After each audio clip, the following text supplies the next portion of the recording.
आजाद हुए व भारतीय संविधान को भी लागू हुए, अब यहाँ वर्षों बीत चुके हैं और इस लंबी अवधि में केंद्र व आपके प्रदेश में भी यहाँ विभिन्न विरोधी पार्टियों की सरकारें रही हैं। लेकिन दुख की बात यह है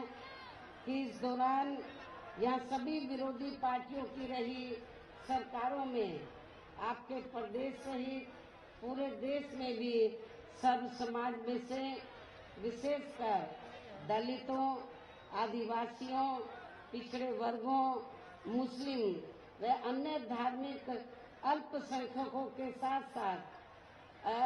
गरीबों, मजदूरों, किसानों, छोटे व्यापारियों एवं अन्य मेहनतकश लोगों का भी पूर्ण रूप से विकास व उत्थान आदि नहीं हो सका है।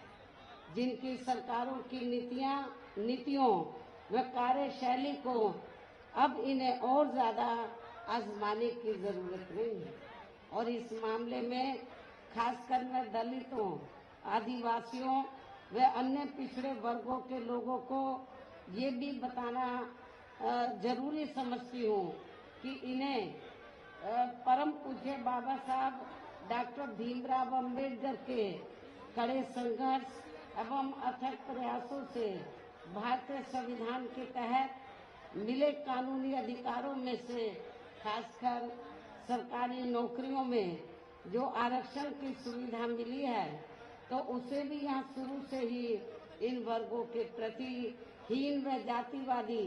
मानसिकता रखने वाली सभी विरोधी पार्टियों की रही सरकारें प्रभावहीन बनाने में तथा इसे अब धीरे धीरे खत्म करने की भी पूरी कोशिश में लगी हुई है। यही मुख्य वजह है कि देश में आजादी के बाद व शुरू में केंद्र व अधिकांश राज्यों में भी काफी लंबे अरसे तक सत्ता में आसीन रही कांग्रेस पार्टी ने और अब पिछले कुछ वर्षों से केंद्र एवं काफी राज्यों में भी बीजेपी व अन्य विरोधी पार्टियों की भी रही सरकारों ने इनका ये आरक्षण का कोटा अभी तक भी पूरा नहीं किया है। पदोन्नति में आरक्षण को तो इन्होंने मान्य कोर्ट की आड़ में काफी हद तक खत्म ही कर दिया है और इस मामले में लगभग यही खराब स्थिति हमें यहाँ आपके मध्य प्रदेश स्टेट में भी देखने के लिए मिल रही है। इसके साथ ही अब इन वर्गों के लोगों को प्राइवेट सेक्टर में आरक्षण दिए जाने की व्यवस्था किए बिना ही केंद्र व राज्यों में भी ज्यादातर सरकारी कार्य यहाँ प्राइवेट सेक्टर के जरिए देश के अधिकांश बड़े बड़े पूंजीपतियों व धनना सेठों को ही दिए जा रहे हैं, जिसके कारण अब पूरे देश में इन वर्गों के लोगों को आरक्षण का बहुत कम ही लाभ मिल पा रहा है और इससे अब पूरे देश में दलितों व आदिवासियों के साथ साथ अन्य पिछड़े वर्गों को भी काफी ज्यादा नुकसान हो रहा है। जबकि अन्य पिछड़े वर्गों के लोगों को ये भी मालूम होना चाहिए कि इन्हें मंडल कमीशन की रिपोर्ट के तहत आरक्षण की ये सुविधा केंद्र में कांग्रेस पार्टी की रही सरकार में नहीं मिली है, बल्कि बीएसपी के कड़े संघर्ष एवं अथक प्रयासों से ही केंद्र में रही श्री बीपी सिंह की सरकार में इन्हें ये सुविधा मिली है, जिसका अब यहाँ जातिवादी विरोधी पार्टियों की सरकारें इन्हें पूरा लाभ नहीं दे पा रही हैं। और यहाँ मैं आप लोगों को ये भी बता देना चाहती हूँ, अब चुनाव के दौरान खास तौर से कांग्रेस पार्टी के बड़े नेता ये कहते हैं कि अति पिछड़े वर्ग को पूरा लाभ दिलाने के लिए जातीय जनगणना होनी चाहिए, जातीय जनगणना। लेकिन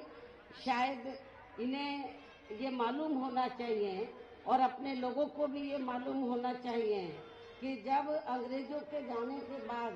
केंद्र में लंबे अरसे तक कांग्रेस पार्टी पावर में रही, तो कांग्रेस पार्टी की हुकूमत के दौरान सबसे पहले पिछड़े वर्ग के लोगों को आरक्षण देने के लिए,